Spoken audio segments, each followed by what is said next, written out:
Hello YouTube, it's me, John, and I'm here once again to help us out with a wonderful day. I just thought I'd walk around the woods before I started the video, because it's pretty nice out here. Say hey to my dog Asher. Hey Asher, say hey! Hi buddy! Good boy. Yeah. Alright, so what I'm thinking I'm going to do for my first real video is I'm going to start off by reading from the Bible. The Bible I'm reading from is the New King James Version, and it's this little pocket Bible. Really nice because I can carry it around because, see, it almost fits in the palm of my hand, pretty small. I have a small Gideon Bible. It's the one I got from the Marines when I went through the MEPS, which is Military Entry Processing System, I believe. And that's a nice Bible, but this one has the Old and New Testament. That one's just the New Testament. And I like having the complete Bible. So, anyways, let's begin to read.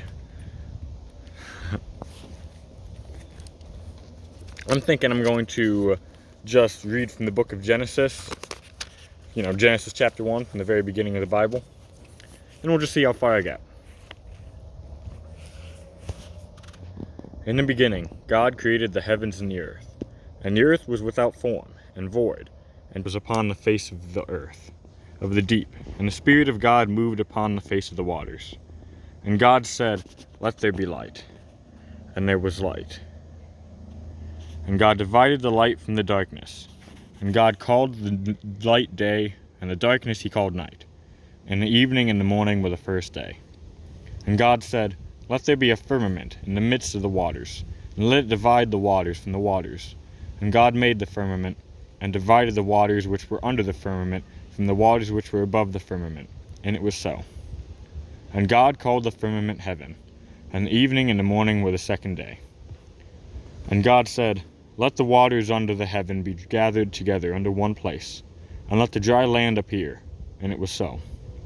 And God called the dry land earth, and the gathering together of the waters called he seas. And God saw that it was good. And God said, "Let the earth bring forth grass, the herb yielding seed, and the fruit tree yielding fruit after his kind, whose seed is in itself, upon the earth." And it was so. And the earth brought forth grass, and herb yielding seed after his kind, and the tree yielding fruit, whose seed was in itself, after his kind. And God saw that it was good. And the evening and the morning were the third day. And God said, "Let there be lights in the firmament of the heaven to divide the day from the night, and let them be for signs, and for seasons, and for days and years. And let them be for lights in the firmament of the heavens, to give light upon the earth." And it was so. And God made two great lights, the greater light to rule the day, and the lesser light to rule the night. He made the stars also. And God set them in the firmament of the heaven, to give light unto the earth, and to rule over the day and over the night, and to divide the light from the darkness. And God saw that it was good. And the evening and the morning were the fourth day. And God said, "Let the waters bring forth abundantly the moving creature that hath life, and fowl that may fly above the earth in the open firmament of heaven." And God created great whales, and every living creature that moveth, which the waters brought forth abundantly after their kind, and every winged fowl after his kind. And God saw that it was good. And God blessed them, saying, "Be fruitful and multiply, and fill the waters and the seas, and let fowl multiply in the earth." And the evening and the morning were the fifth day. And God said, "Let the earth bring forth the living creature after his kind, cattle and creeping thing, the beast of the earth after his kind." And it was so. And God made the beasts of the earth after his kind, and cattle after their kind, and everything that creepeth upon the earth after his kind. And God saw that it was good. And God said, "Let us make man in our image, after our likeness, and let them have dominion over the fish of the sea, and over the fowl of the air, and over the cattle, and over all the earth, and over every creeping thing that creepeth upon the earth." So God created man in his own image. In the image of God created he him. Male and female created he them. And God blessed them. And God said unto them, "Be fruitful, and multiply, and replenish the earth, and subdue it, and have dominion over the fish of the sea, and over the fowl of the air, and over every living thing that moveth upon the earth." And God said, "Behold, I have given you every herb-bearing seed, which is upon the face of all the earth, and every tree in the which is the fruit of a tree yielding seed. To you it shall be for meat. and to every beast of the earth, and to every fowl of the air, and to everything that creepeth upon the earth, wherein there is life, I have given every green herb for meat. And it was so. And God saw everything that he had made, and behold, it was very good. And the evening and the morning were the sixth day. Thus the heavens and the earth were finished, and all the host of them. And on the seventh day God ended his work, which he had made, and he rested on the seventh day from all his work which he had made.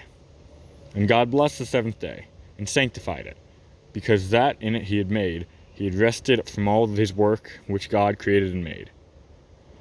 These are the generations of the heavens and of the earth, when they were created, in the day that the Lord God made the earth and the heavens.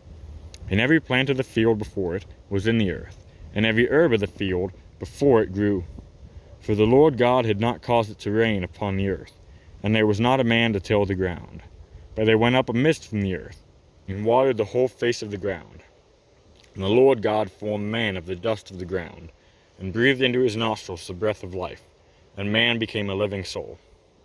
And the Lord God planted a garden eastward in Eden, and there he put the man whom he had formed. And out of the ground made the Lord God to grow every tree that is pleasant to the sight, and good for food. The tree of life, also in the midst of the garden, and the tree of knowledge of good and evil. And the river went out of Eden to water the garden, and from thence it was parted, and became into four heads. The name of the first is Pison. That is it which compasseth the whole land of Havilah, wherein there is gold. And the gold of that land is good. There is bdellium and the onyx stone. And the name of the second river is Gihon, the same as it that compasseth the whole land of Ethiopia. And the name of the third river is Hiddekel, and that is it which goeth toward the east of Assyria. And the fourth river is Euphrates. And the Lord God took the man, and put him into the garden of Eden to dress it, and to keep it. And the Lord God commanded the man, saying, Of every tree of the garden thou mayest freely eat, but of the tree of the knowledge of good and evil thou shalt not eat of it. For in the day that thou eatest thereof thou shalt surely die. And the Lord God said, It is not good that the man should be alone. I will make him a helpmeet for him. And out of the ground the Lord God formed every beast of the field, and every fowl of the air, and brought them unto Adam to see what he would call them. And whatsoever Adam called every living creature, that was the name thereof. And Adam gave names to all cattle, and to the fowl of the air, and to every beast of the field. But for Adam there was not found a helpmeet for him. God creates woman as a helper for the man. And the Lord God caused a deep sleep to fall upon Adam. And he slept. And he took one of his ribs, and closed up the flesh instead thereof. And the rib, which the Lord God had taken from man, made he a woman, and brought her unto the man. And Adam said, This is now bone of my bones, and flesh of my flesh. She shall be called woman, because she was taken out of man. Therefore shall a man leave his father and his mother, and shall cleave unto his wife, and they shall be one flesh. And they were both naked, the man and his wife, and were not ashamed. Now the serpent was more subtle than any other beast of the field, which the Lord God made. And he said unto the woman, Yes, yea, hath God said, Ye shall not eat of every tree of the garden? And the woman said unto the serpent, We may eat of the fruit of the trees of the garden, but of the fruit of the tree which is in the midst of the garden, God hath said, Ye shall not eat of it, neither shall ye touch it, lest ye die. And the serpent said unto the woman, Ye shall not surely die.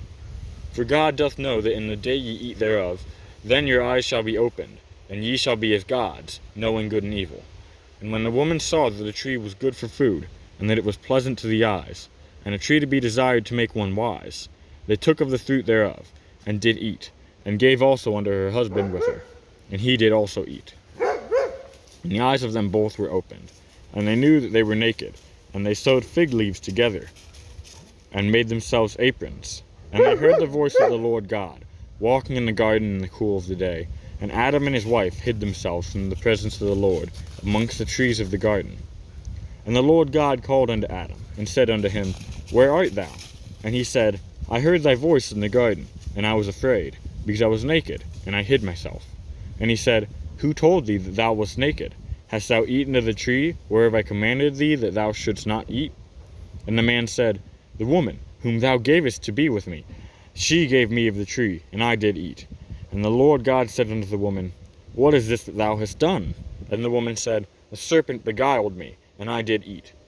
And the Lord God said unto the serpent, "Because thou hast done this, thou art cursed above all cattle, and above every beast of the field. Upon thy belly shalt thou go, and dust shalt thou eat the days of thy life.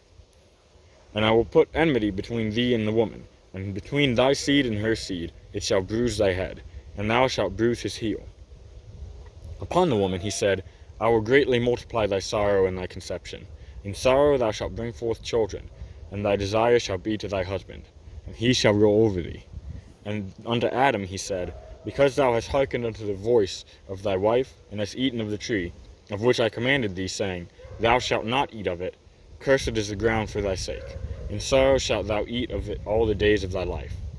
Thorns also and thistles shalt it bring forth to thee, and thou shalt eat the herb of the field. In the sweat of thy face thou shalt eat bread, till thou returnest unto the ground. For out of it wast thou taken, for dust thou art, and unto dust shalt thou return." And Adam called his wife's name Eve, because she was the mother of all living. Unto Adam also and to his wife did the Lord God make coats of skins, and clothe them. And the Lord God said, "Behold, the man is become now as one of us, to know good and evil. And now, lest he put forth his hand, and take also of the tree of life, and eat, and live forever. Therefore the Lord God sent him forth from the Garden of Eden, to till the ground from whence he was taken. So he drove out the man, and placed at the east of the Garden of Eden cherubims, and a flaming sword which turned every way, to keep the way of the tree of life." I think I'll call that good for today's video. So, I've now read Genesis chapters 1 through 3. Thank you all very much, and I hope that we can continue to read the Bible together, and maybe I might make a video to discuss what we read tomorrow. Well, thank you all very much, and God bless.